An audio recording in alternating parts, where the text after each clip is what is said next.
for the Emperor! Hey everyone, it's Blue here at Blue Bears Games, and today I will be starting a several month-long series of videos where I will be unboxing and upgrading the Commander precons that were released over the last year. I will start off with the Warhammer 40k precons that released in October of 2022, and this video will cover the Forces of the Imperium deck that has Inquisitor Greyfox as the general. Before I tell you what Inquisitor Greyfox does, I want to mention that I know I'm late to the party in doing these unboxing and upgrade guides, but it's been a busy year, and I just didn't have time to get these done as they were released. The upside to this is that more cards have been released since these decks were, so some of the suggestions will possibly be more current than some of the other guides that are out there now.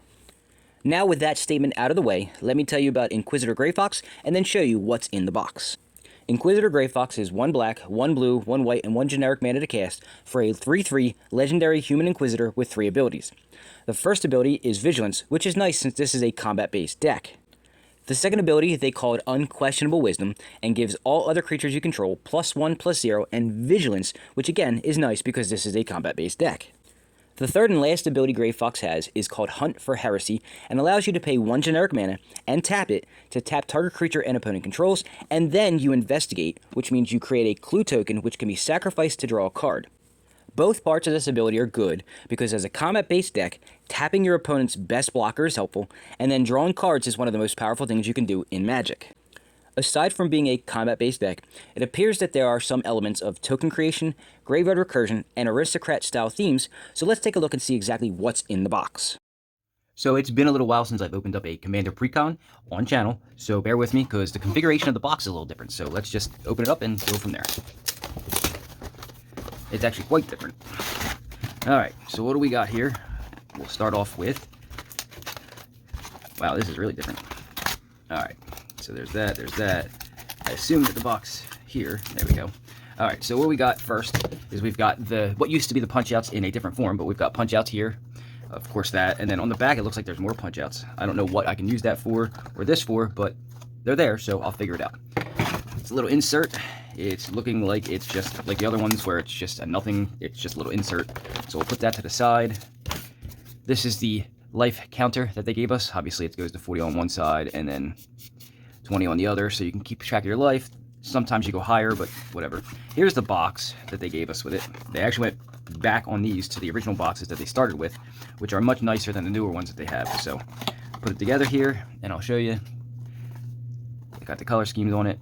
So actually, I'm happy that this is the box they went back to. And then we have the deck. So I'm going to go ahead and just open it up and show you the cards. And bear with me, a lot of the cards here are not reprints like in most Commander decks. A lot of them are original. So it's going to take me probably a little bit to get through. So why don't we just get through it? So I'll split the deck in half to make it easier. So as I showed you in the intro, here is the Commander that comes with it. And let me zoom in just a little bit so you can see the cards a little better.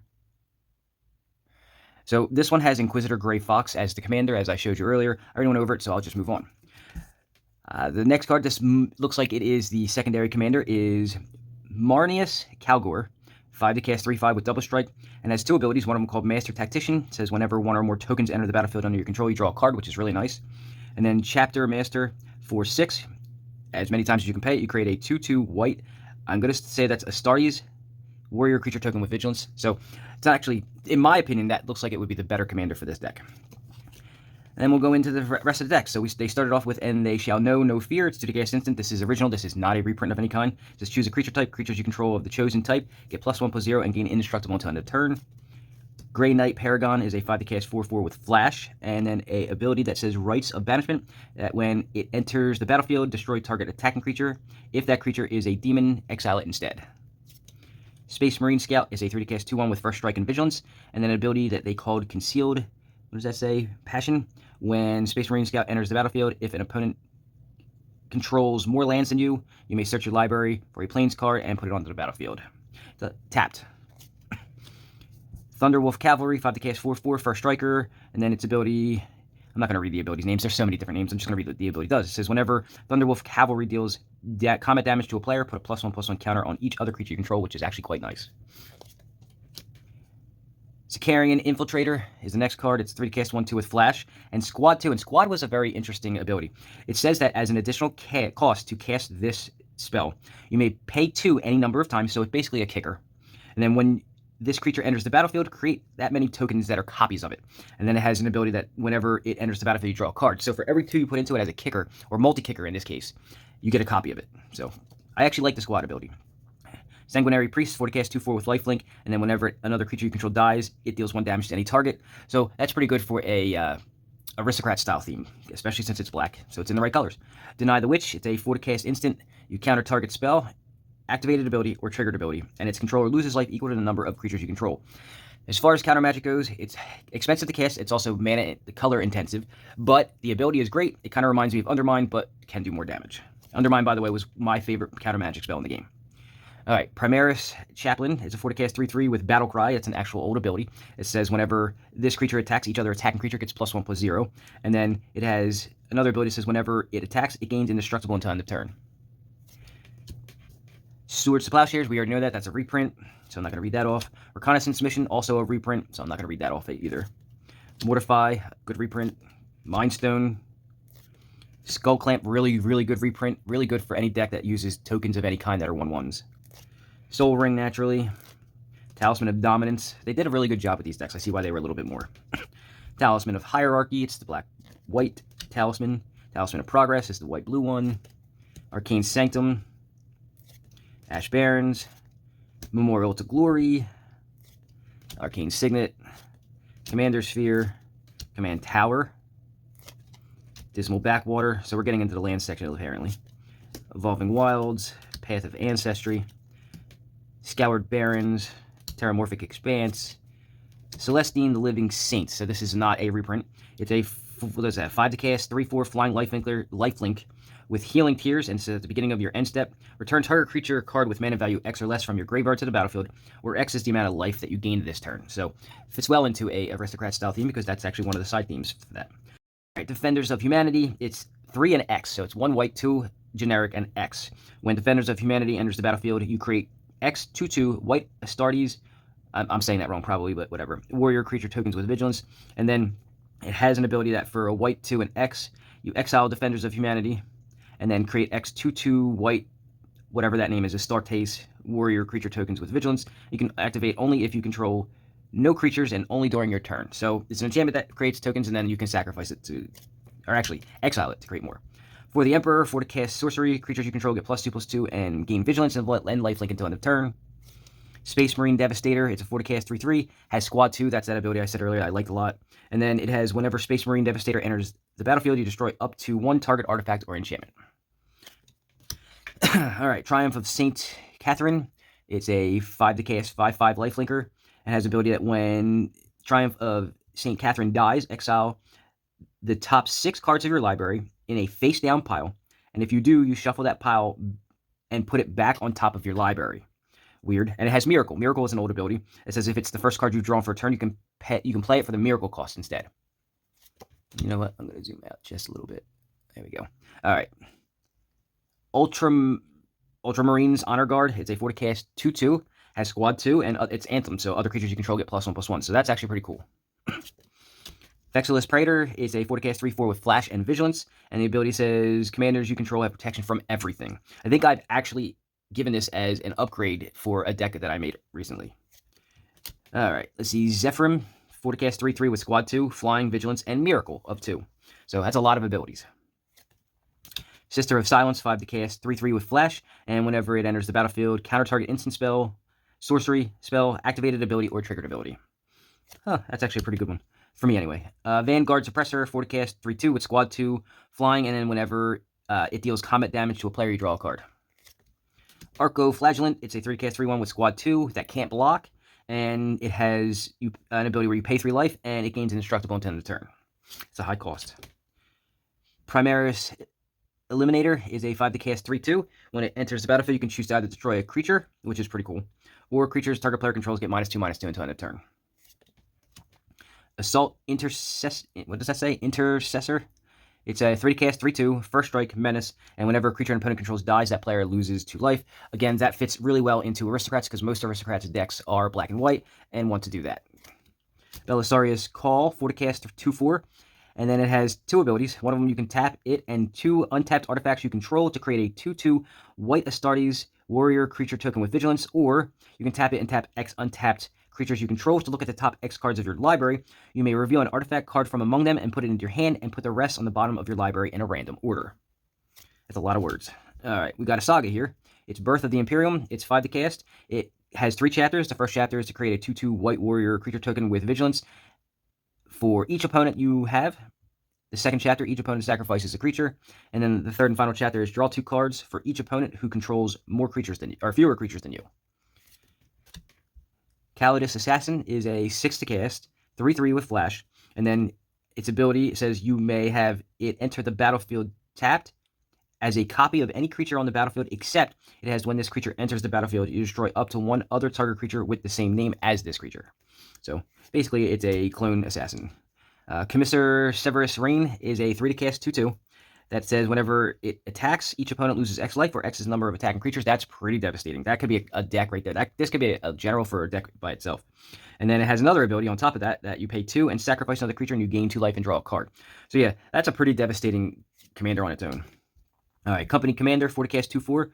When it enters the battlefield, you create a number of 1/1 white soldier creature tokens equal to the number of opponents that you have, and it also has whenever it attacks, creatures you control gain death touch until end of turn. This deck is pretty devastating, I'm not going to lie. All right, Cybernetica Datasmith is a 3 to cast 0/1 with protection from robots. I guess that was something very Warhammer 40k centric. Then it also has you can pay a blue, tap it, and have target player draw a card, and another target player create a 4/4 colorless robot artifact creature token with this creature can't block. And then we'll go into the second half of the deck, where most of the lands are. We got Epistolary Librarian. It's a 4 to cast 3/4. It says whenever it attacks, you may cast a spell with mana value X or less from your hand without paying its mana cost, where X is the number of attacking creatures. Alright, let's see. Exterminus, 7 to cast. Non-land permanents your opponents control lose indestructible until end of turn, and then you destroy all non-land permanents. So that's actually pretty devastating. That's why it's so much to cast. The Flesh is weak, so it is a 5 to cast enchantment. And when it enters the battlefield, put a +1/+1 counter on each creature you control. Creatures you control with +1/+1 counters on them are artifacts in addition to their other types, and then non-artifact creatures get -1/-1. That's pretty involved there. I like it. Let's see, Inquisitor, was that Eisenhorn? 4 to cast 2/3. It says you may reveal the first card you draw each turn as you draw it. Whenever you reveal an instant or sorcery card this way, you create a, Cherubble. You create Cherubble, a legendary 4/4 black demon creature token with flying, and whenever the Eisenhorn deals combat damage to a player, you investigate that many times. Huh. Alright. Naum Shai Murid, I guess, and I'm going to butcher these names. 4 to cast 3/3, that whenever it deals combat damage to a player, you may have that player return target permanent card from their graveyard to their hand, and if you do, that player chooses a permanent that in your graveyard, and then you can put it onto the battlefield under your control. Nice little graveyard recursion there. Sister Hospitaller, I don't even know if that's a word, Hospitaller. 6 to cast 3/2. And it says, when it enters the battlefield, return target creature from your graveyard to the battlefield and gain life equal to its mana value. So some more graveyard recursion. Sister Repentia, it's a 5 to cast 5/1. It says, when it dies, you gain 2 life and draw 2 cards. And then it has Miracle of 1 black and 1 white. So you can cast it if it's the first card you've drawn for the turn, and you can cast it for that cost. The Golden Throne, 4 to cast legendary artifact. If you would lose the game, instead exile the Golden Throne, and your life total becomes 1. Then it says you can tap it and sack a creature to add 3 mana in any combination of colors. That's actually pretty cool. Inquisitorial Rosette, 2 to cast artifact. When it's an equipment, whenever a quits creature attacks, you create a 2/2 white Astartes warrior creature token with vigilance that's attacking, and then attacking creatures with menace. Okay. Then attacking creatures gain menace until end of turn, and it equips for 3. Knight of Paladins, 5 to cast 6/6 artifact vehicle, so it has to be crewed. And then when it enters the battlefield, it deals 4 damage to each opponent, and it crews for 1. That's actually pretty good. Good for bouncing and then replaying. It's actually pretty cool. What's that? Reaver Titan, 7 to cast 10/10. It has protection from mana values 3 or less, so 0, 1, 2, or 3. Whenever it attacks, it deals 5 damage to each opponent. Damn. And then it crews for 4. Let's see, what's this? Redemptor Dreadnought, 5 to cast 4/4. It's a artifact creature that has, as an additional cost to cast a spell, you may exile a creature card from your graveyard. It has Trample, and then whenever it attacks, if a card exiled with it... Okay, I'm sorry.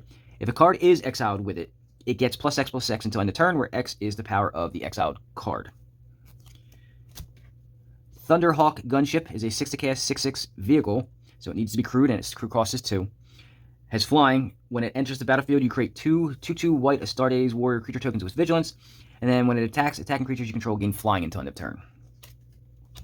Bastion Protector, 3-cast 3/3. It's commander creatures you control get +2/+2 and indestructible. Good protection. Collective Effort. This is a reprint.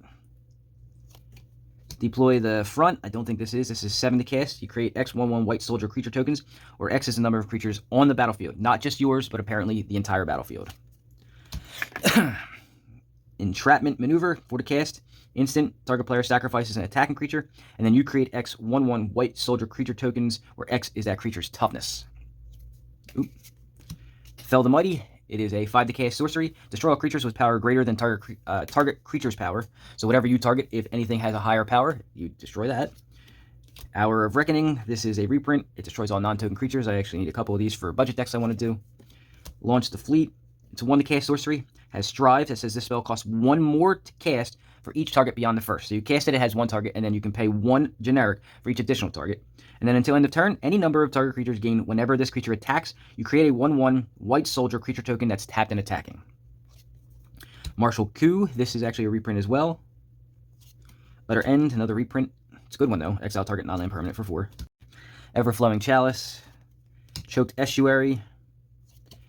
Oop, we're back in the lands. Darkwater Catacombs. They could have done the lands a little bit better. Exotic Orchard. Port Town. Prairie Stream. Skyclad Expanse. At least the art's nice on these. Sunken Hollow. Tranquil Cove. Islands. Let's see. What do we got here? Islands. Swamps. Again, artwork's nice, and I like the feel of these cards. These are a little different than I've seen in a while. And what do we got at the end? And then we've got the Thick Boy, the Thick Inquisitor Grey Fox, because they had to, it's a little bit thicker than a normal card. And then the tokens. On the front side, we have some soldiers. Lots of soldiers. Then we have some Astartes Warriors. And then on the back, what do we have? We have some clue tokens. There's Cherubble. Robots. Robots activate. Arco. Flagellant. Vanguard Suppressor. So these are the ones that have that ability that you can copy them. And that's it. So that's what was in the Forces of the Imperium Warhammer 40k Commander Precon. This is a token-based combat deck that leans a little towards an Aristocrats theme, which is a style of deck I really enjoy personally. I believe there are a couple of aspects that could be improved, and also feel like it could lean a little heavier into the Aristocrats theme, which I believe is the direction that I'll go in for the upgrade guide. One thing I want to note is that I was pleasantly surprised to see that they went back to the upright deck boxes for these decks, and wish they would just go back to doing this for every precon again. However, I was disappointed in the cardboard pop-outs, and wish that the non-counter pop-outs were the larger size, because I really like using them as dividers for card storage. Hopefully I'll find a use for the smaller rectangle ones at some point, but if anyone has a good use for them, please let me know in the comments. As far as the deck itself, it's pretty good, and I would recommend this for someone looking for a decent commander deck to start with. The only issue may be finding it for a decent price, but luckily the holidays are right around the corner, and it's not too expensive to ask for a nice gift. So that's all for today, but be sure to join me tomorrow for the upgrade guide, and then again next Friday where I'll be doing this again for the Ronus Powers Precon. Thanks for watching, and I'll see you tomorrow.